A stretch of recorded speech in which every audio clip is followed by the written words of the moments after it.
Welcome to the You World Order Showcase podcast, where we feature life, health, and transformational coaches being the change they seek in the world.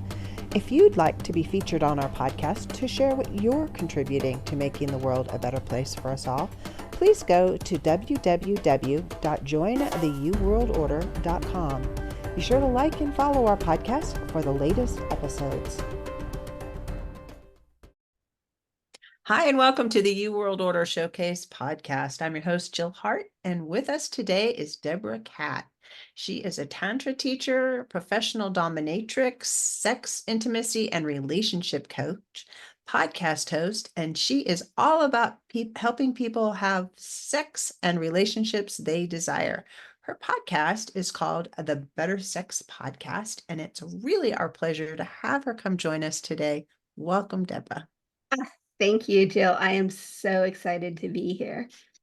So tell us your story, because this is going to be an interesting show, I'm sure. Well, thank you so much. I like to say that I was lucky and I got to be born in San Francisco, California. And the truth of the matter is that I was really fortunate and I got to see lots of different kinds of relationships and growing up. And I like to say that my own sexual experience started at the Renaissance Fair. And so, if you know anything about the Renaissance Fair, there's costumes, there's props, there's roles, and all of this sort of ended up in my bedroom. And so, without really knowing it, I had a pretty large menu of different opportunities and different things to play with. And I really didn't understand that I was kinky or outside of the box until I got to college and I started dating guys that weren't part of the Renaissance Fair. And they were like, what do you mean you want to, have me dress up? What do you mean you want me to be your lord and master or your stable boy? And so when that happened, it really shut me down. Like I was like, oh my God, I want something strange and weird. And so that cloak of shame really came over me. And so what was fun and playful and expressive became very tight and rigid. And I was really trying to fit myself into the good girl box. And I pretty much gave up my desires and really put all of my attention on what my partner wanted because I didn't want to do anything that was too much. Um, and that lasted for about 10 years. And then the part of me that was not getting expressed was like, I'm done here. And so I blew up a couple of relationships. And once I kind of got to the end of that, I was like, really, I need to figure this out because relationship is such a big part of our lives. And sexuality is like, that's what these incredible bodies are made for. And so I started to, question it and and I started to research. And so I spent the last 20 years taking Tantra classes and relationship classes and coaching and looking under all of the different techniques there were around sexuality. And and I've been lucky enough to, on my journey, have some incredible teachers and have some great support around being expressed around my sexuality and my relationships, and really learning that relationship is such an opportunity for us to, I like to say that it is literally the best form of personal growth because it can all look great on paper until we're in person together. And so I've been lucky enough to get to work with people across the globe, and with all sorts of different kinds of relationships in terms and all sorts of kinds of people. And so that's how I got here. That's a great story. It's a great journey. And it's interesting to me that there are so many ways to express relationships and sexuality. and we're not tied down to the Judeo-Christian, you have to do it this way or you're a bad person and you're going to hell, Right, which right. was like so dominated the landscape, especially in the United States. Maybe in other countries it wasn't quite so rigid, but it's it was a big thing for many, many years and really flavored relationships altogether. Absolutely. And unfortunately, it's sort of we're on a wave where that is coming back again.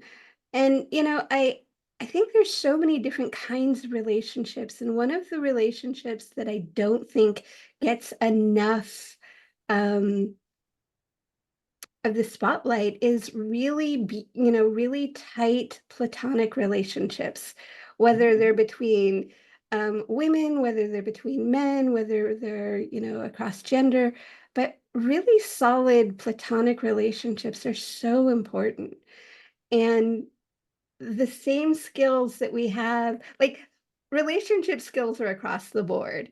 Um, Yes, they have a different flavor when we're lovers, when we're in committed relationships, and they're pretty much the same, it's the same tools across the board, including our platonic relationships. And I read something recently that, the quality of our life is really based in the quality of our relationships. And when we have these different flavors, whether it's, good friends, people that, are neighbors, where we can have the kind of relationship where we can, you know, uh, use the lawnmower, if you will, as well as having tight familial and sexual relationships. It's really what flavors our lives in general. Being able to just express yourself as who you are rather than having to show up as somebody else. But in showing up as yourself, you don't have to just be one dimensional. Today, you could show up as you're the podcast host. Tomorrow, you could show up as the wench from the Renaissance. It's okay. It You can play, you can have fun. Life is about joy and laughter and it's the whole world is a playground. You know, Absolutely, absolutely. And the one thing I will say about that is learning how uh to modulate, if you will. So I'm the same person no matter where I go. Now, depending on the conversation or the connection I'm having, I'm gonna want to be able to actually connect with that person. Right? So it's less about changing who I am, and it's more about finding the places where we can connect, right? So I my neighbor is the church choir leader, and he's very conservative. His wife is the solo soprano, and so they have a very they're very committed to that life. Now, we have a great connection and we have a great relationship because we found the places where we can connect, right? The Our concern for our neighborhood, our concern for each other as neighbors, particularly during the pandemic, we would check in on each other a lot. And do you need anything, do you want anything?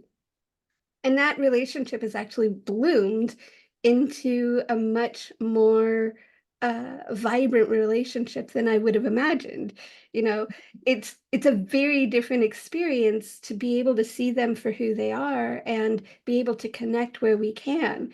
Now, I don't, they I'm not exactly sure if they found my podcast or not, but like that's not the part of our relationship that gets the highlight. It's not Mhm. something I'm ashamed of. It's not something you know, if it comes up, I'd be glad to talk to them about it, but it's not what I lead with. Exactly.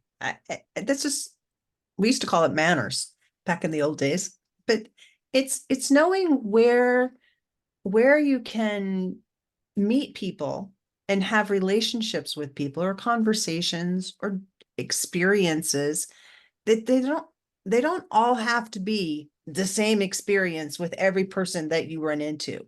You can have different experiences with different people, which I think makes life more rich. Absolutely. Absolutely. And the ability to communicate in with different folks. One of the things I see is it's like people are very I'm seeing more rigidness around who people are willing to connect with Mhm. in terms of, what they're thinking about the other person, what they're projecting on the other person. And so I'm noticing that there's less and less communication going on across, outside of our chosen groups or our chosen families, if you will. Echo chambers. Our echo chamber is beautiful. That's a great way to put it. Yes, thank you. And it's so important to be able to have those conversations. Um, Without labels. Without labels, exactly.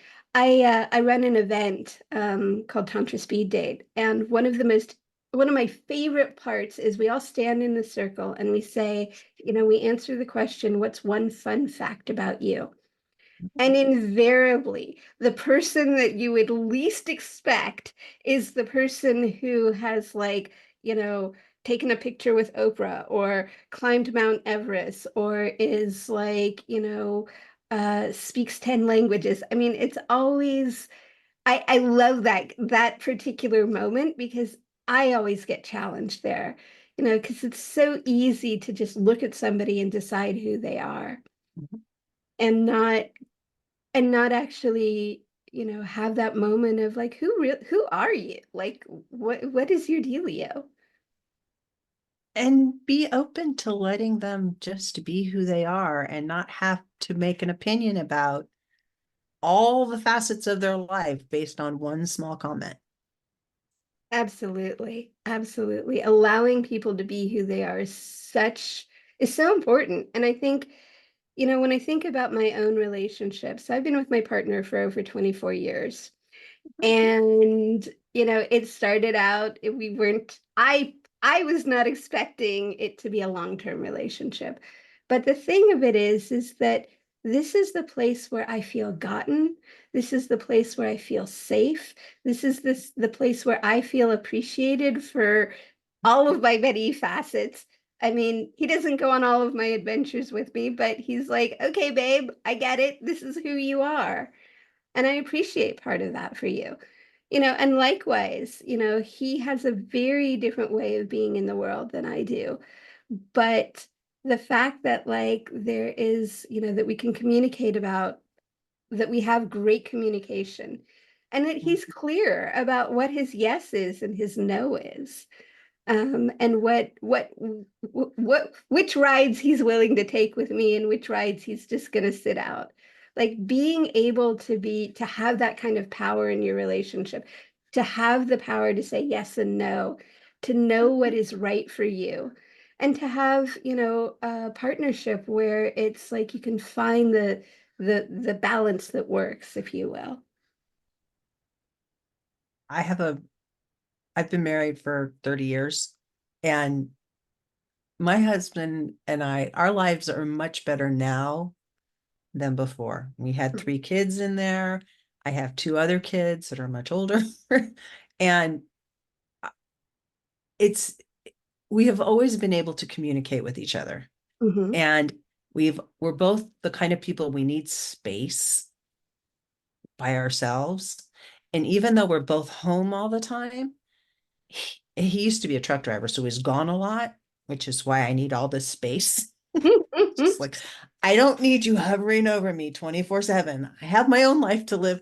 Go build a life of your own. And he does. I mean, he does things. He has adventures, he has friends. And and when we get together and we walk every day, so we have an hour every morning where we connect, and then we have things that we do throughout the week together. We may do it with other people. We have a hiking that we do on Sundays. but we have dates and we have bedroom time, but we also have time that we don't have to be like being with somebody else. It works for us, but it it came about because we were really good at communicating with each other about what we want and Hmm. what we don't want. And we we joke about it at this point because instead of being the victim in a situation, we try to empower each other. And there's things that we each do because, you're in a relationship with another human being. You're going to do stuff that annoys the other person. I do it to him and he does it to me. But we really work on trying to have humor in it or finding the humor in it because it's much easier to change your behavior to try to help somebody else's reaction to what you're doing if they don't feel like they're being attacked. Absolutely. I love that you guys have a ritual of walking together. And I have to say, for my partner and I, when we started, we do Pilates together 3 days a week. And it literally has changed our lives because, we have that time together. It's a time where we support each other in showing up. Mhm. We also get to have that time of like, we'll run errands afterwards or whatever. And so, but we have this together time. It's so important. And I want to just sort of piggyback on what you said about, I'm not exactly sure how you phrased it, but what I heard was basically you expect good intent from your partner. So, and one of the things I often see with couples, especially when we get into um, conflict, is that there's this place where we start looking at our partner as they're doing something wrong and they're doing something to us. And the truth of the matter is, whatever they're doing makes perfect sense to them. And chances are it's not necessarily, they're not trying to undermine this. And so, but when we're triggered, it's really easy to forget that. It's really easy to see or to hear our partner's wants, desires, and needs as somehow either undermining us or possibly even attacking. And so, really coming back to that place of positive intent and remembering that, like, okay, I understand it doesn't quite feel this way, but I'm sure he has a good reason for doing that the way he's doing it, or for being so passionate about it being done this way. Yeah, and there's some things that if you just ask, you may find it's an opportunity for you to serve rather than be angry. And I have an example of that. My husband drinks protein shakes in a mason jar. And even though we use wide mouth mason jars, I never realized he couldn't put his hand inside. So he would always leave it to soak in the sink. And dishes in the sink, I hand wash all the dishes. And it drives me crazy when people just leave things in the sink to soak. Because to me, that means they expect me to do them. When I found out that he couldn't put his hand in the mason jar, because I also like them to be cleaned really well, because, don't have a dishwasher, it was like, well, of course, I will just wash those because you can't do it the way I want it done. You're not doing it maliciously. It's just a physical thing that you can't do, and I can. It takes me, 15 seconds to wash the mason jar. It could take me all day to get over the butt hurt I would have if I wanted to run that loop in my head that he's just doing this to piss me off. Hmm. Exactly. And it's so funny because so a lot of the conflict I see with couples Mhm. does come up around chores and around expectations and around not understanding each other's values. Um, for instance, you know, uh, there's the whole thing of back to the dishes for just a moment. We actually got rid of our dishwasher because it made me so crazy the way that my partner, like, I will say that I'm kind of rigid around dishwasher, Yeah. uh, loading the dishwasher. And we just couldn't, like, his value was, well, it's done. My value was, well, I want to do it this way because it, it makes sense to me. So we couldn't actually find a good way to discuss it at the time. I think now, 15 years later, we could probably actually have a dishwasher. But it was just a really interesting unwinding. Like every once in a while, we'll have a conversation about it. And it was like realizing, like, oh, what he valued in that moment was different than what I valued. What he valued was just getting the dishes off of the counter and into the dishwasher. And once they were there, he figured, well, his solution was if they weren't clean enough the first time, you just ran it a second time. Right? Which, I mean, that is a solution, right?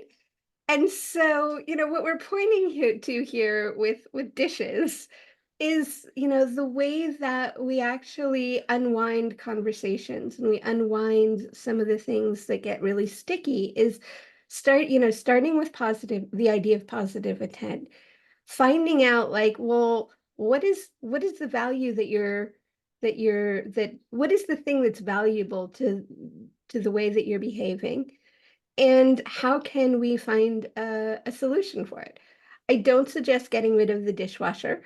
Um, looking back, that feels a little extreme. However, it's the way that we worked it out. And, in times since, we've been able to like figure out like, oh, this is what I do really well. And this is what I want really well. And this is what you do really well. So I'm going to Yeah. leave that for you and I'm going to do this.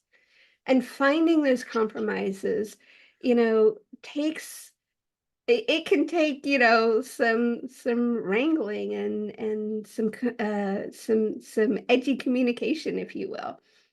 But those are the places where you practice the communication so that when other things come up, you can actually have those conversations as well. You know, Recognizing that not everybody comes to the place that you're at the same time and speed. I can look at your dishwasher controversy and I can see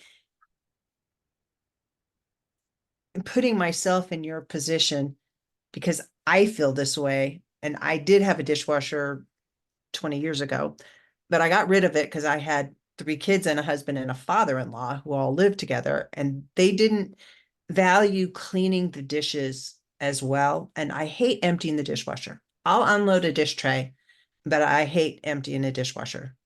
So, and they would just put dirty dishes in on top of the clean dishes.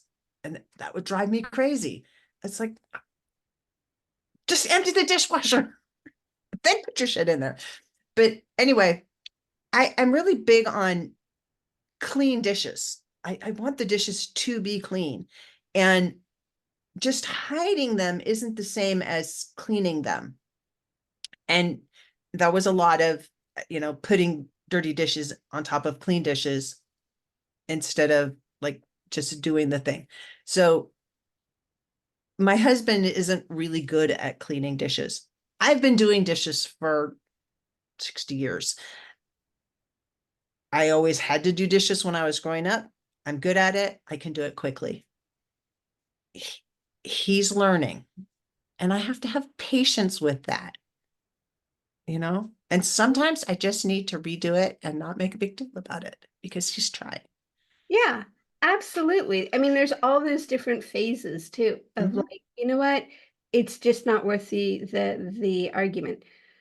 Um, Not to overdo the dishes metaphor, but in my torrid youth, I lived in a cabin in the middle of nowhere, Alaska, and I had no running water and I had no electricity. And so part of, the process of dishes is it is literally a gratitude practice. Like Yes, 30 years it's later, a meditation. the fact that I can like turn on hot water and it comes right out of the sink, it's still it delights me. It still brings me back to that, the 20-year-old version of me. And it really is the process of, like, as you said, a meditation of gratitude, of like, wow, I can do this. I have this. And um it's one of those things that I can look back on and say, no matter where I'm at in this place, I can look back and remember being without running water, being without electricity, and being completely happy. Like, that period of time was also, quite a profound, it was quite a profound period of time, and really shaped many of my values and many of the things that make me happy. And recognizing it. I think that when you can recognize it in yourself, then you can allow other people to be who they are and let them have experiences and not make their life miserable because you want them to be you. Let them be them. Absolutely. Absolutely. I mean, relationship would really be boring if we were all the same. Part of what is the exciting, part of what brings in the chemistry, the polarity, if you will, the excitement, especially in the bedroom, is that we are different, right? That there is a way that we show up that is, uh, that sparks each other.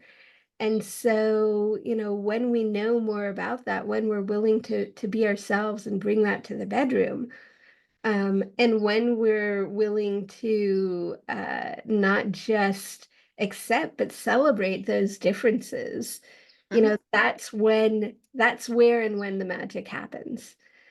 In terms of just being able to, I mean, if nobody initiates, nothing's going to happen.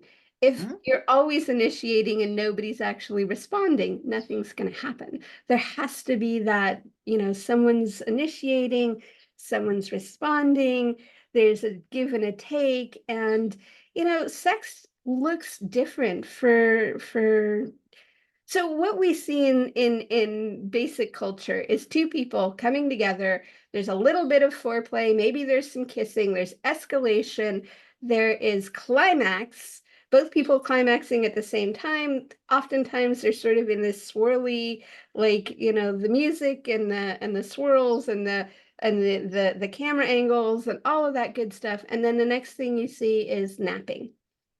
And most of us don't actually have sex that way. Most of us, like, have a there's more connection, there's more foreplay, or maybe we are the kind of person who it's like, you know, has that very quick erotic arc.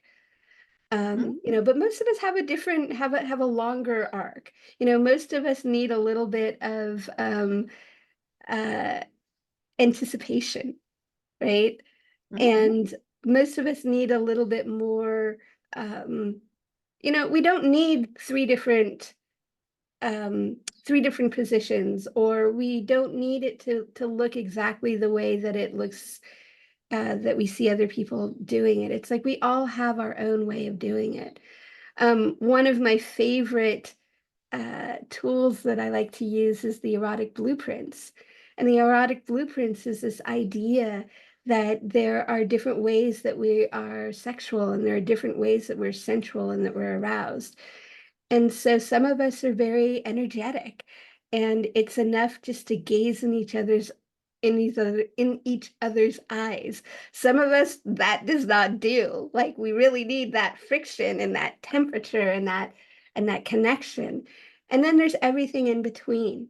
Mhm. And so what I've learned, in my work and with working with, hundreds of couples, is that when we actually tune into what makes us, what turns us on, what is exciting for us, when we know our own bodies and we know our pleasure zones, then we can play with others in a way that is fun and satisfying.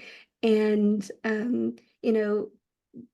we get to give and take in terms of, like, wow, this isn't exactly the way that I would do things. However, I love the look on your face when I do this. Or, it feels so good when you touch me this way. And could you do it a little bit lighter, a little bit more to the left, a little bit more nails. We have all of these different ways that we can touch and be touched. And so it's so important to be able to know, like, what feels good and to be able to tell our partners in a way that they can hear us, right?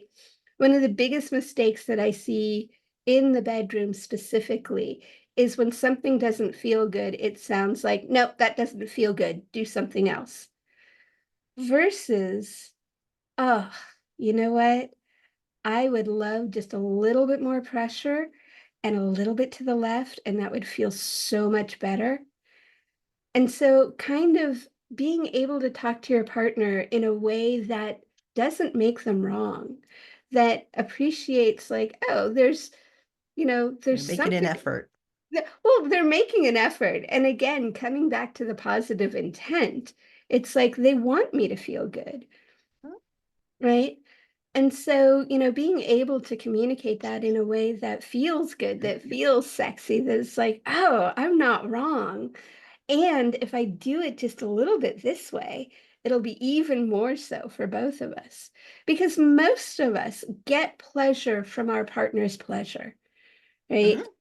And it can get really tricky though when we put our attention so much on the other person that we're not receiving pleasure of our own, right? Because again, just like the dynamics of the polarity of, there's polarity in dance within the sexual experience. So, again, it's like there has to be a receiver and a giver. And hopefully you're working together so that those lines are blurred. They're kind of like dancing. Exactly. Exactly. I mean, in dancing, I like to talk about tango a lot because it's so, there's such a leader and there's such a follower.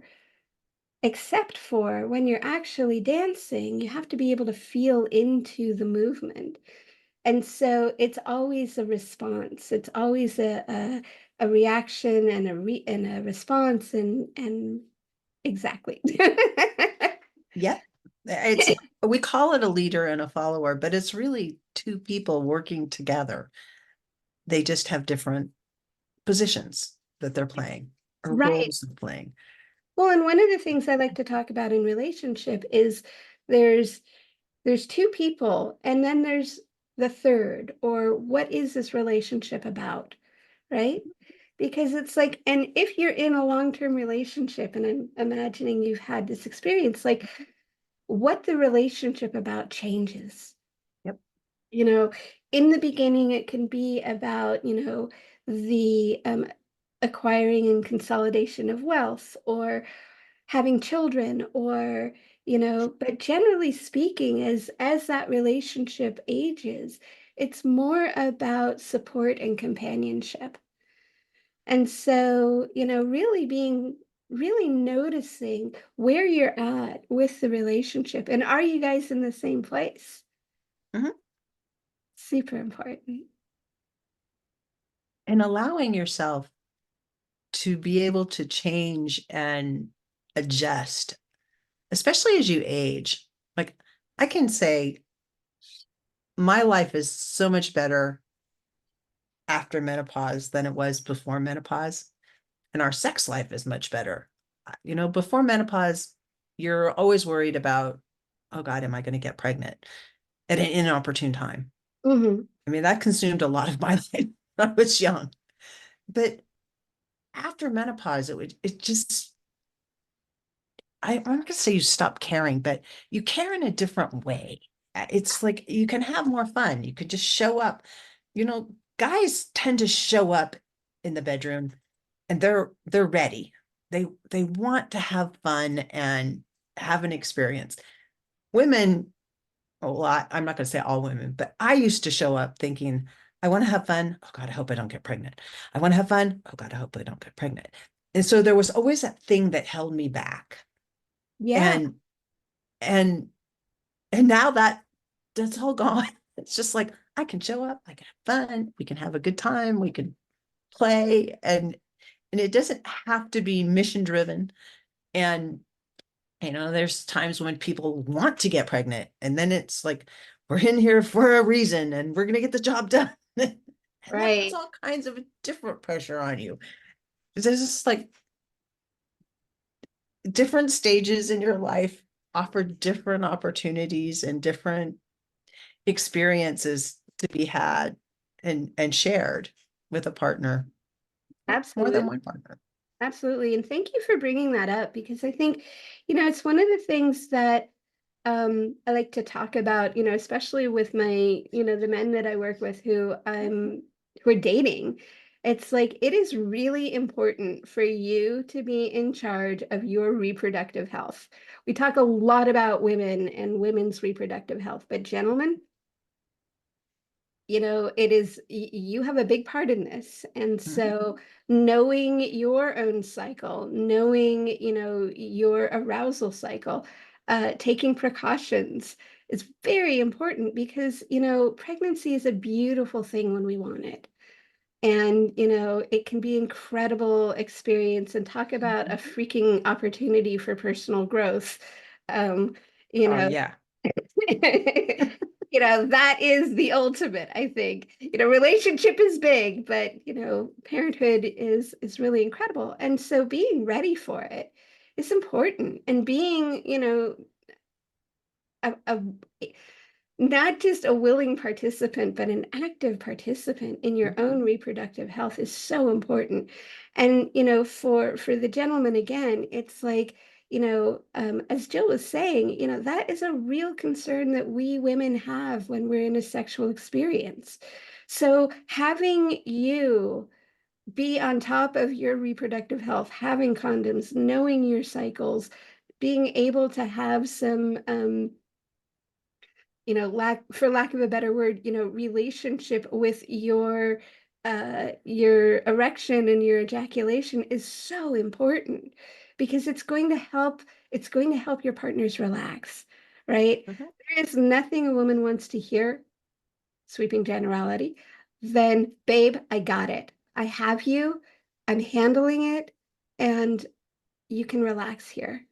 Right. So Mhm. having, and this kind of goes back to what I was talking about earlier, is having being able to have the uncomfortable conversations, and the uncomfortable conversations around sex, you know, um, again, are really part of the quality of what ends up happening. Like, can you talk about these things? Can you talk about,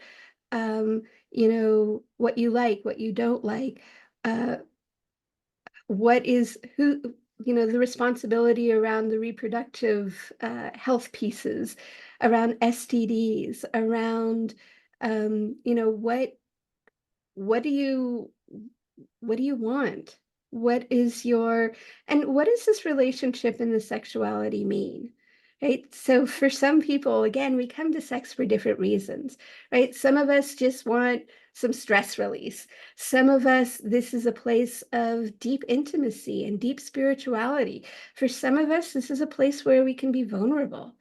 Um, for men particularly, post-sex can be an incredible place to be vulnerable, and one that doesn't isn't allowed for them in many other places in their lives. So, and I think that's a really understood piece around, why people want sexuality. Connection is a huge piece of it. And I think that oftentimes we don't give that to ourselves. We don't allow for all of those different emotions, and we don't have the conversation of like, hey, this is what I'm actually looking for in sex. This is what's important to me. And right now, I'm talking to folks who are more in the dating realm than Mhm. already in relationship, but like having a conversation about what it's like, what you would like on the aftercare side. Hey, I just want you to know I'm the kind of person where it's like, I'm not a cuddler, or I really am going to need us to slow down after sex, And I'd like us to spend a few minutes cuddling or taking a shower together. I mean, these are the edgy conversations that really are going to upgrade, up level your sexual experiences.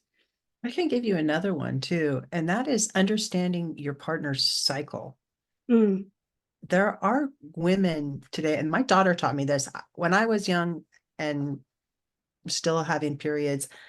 My periods were all over the place. But my daughter, one of my daughters, she is so in tune with her body.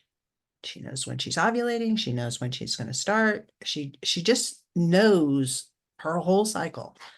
And and her partner knows her cycle too. So they can there's less chance of pregnancy in a relationship like that than hmm there is in a relationship where you can't communicate to your partner, hey, this is where I am in my cycle. And, if we fool around right now, there's a much greater chance of pregnancy happening than if we wait until a different day. But if your partner understands what your cycle is, then they're not going to want something at a time when it's really not convenient, for lack of a better word. Well, and there are definitely times within a woman's cycle where she's more interested, more amorous. Yep. And there's times when it's like, babe, I just need to rest. I'm exhausted.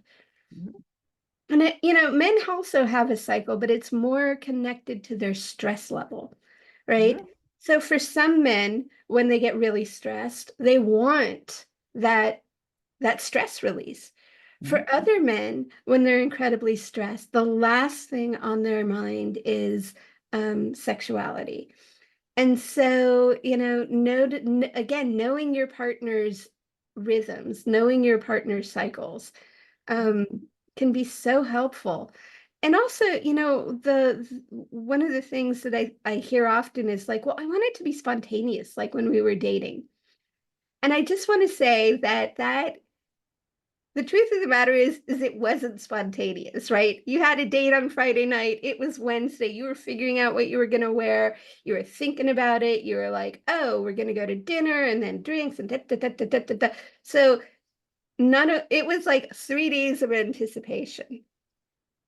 And so, having that, being able to build anticipation in a long-term relationship is super important.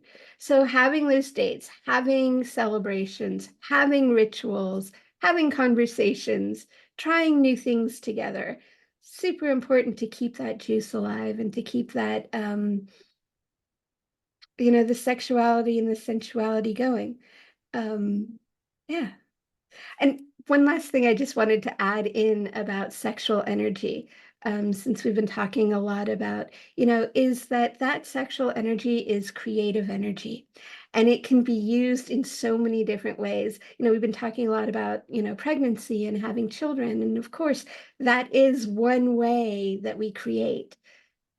But that energy is so available to us for other kinds of creativity, whether you are a gardener, whether you're a painter, whether you are creating, a business, that sexual energy and cultivating it and knowing your cycle of like, oh, now is the time for me to, I'm feeling exuberant and I'm feeling open, and now's the time to really create the different things versus um there's definitely a time in my cycle where I'm like, this is the time to call the debtors, because you know what, I've got a lot of energy.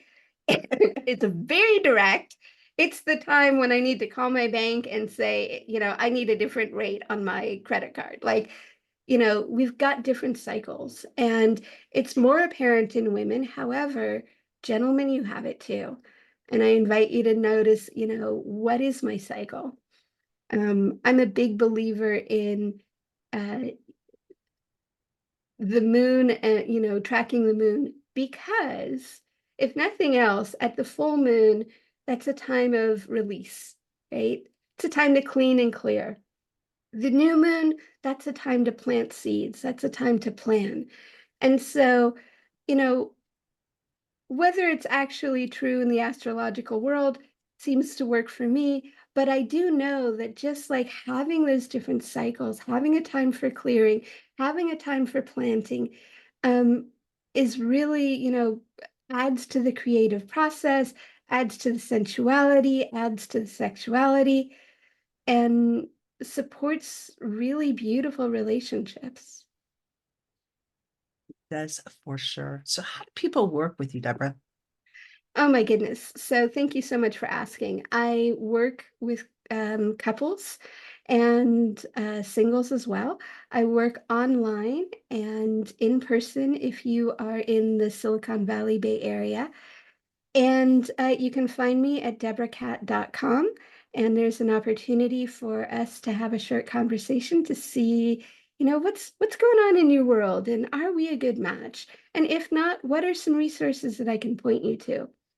I'm also a facilitator for Tantra Speed Date, which is also a Bay Area. Well, I facilitate in the Bay Area, but this is something that's available worldwide. It's a beautiful way to heal and connect and change up your dating relationship. And you can find out about that also on my website at deborahkat.com. And also check out the podcast.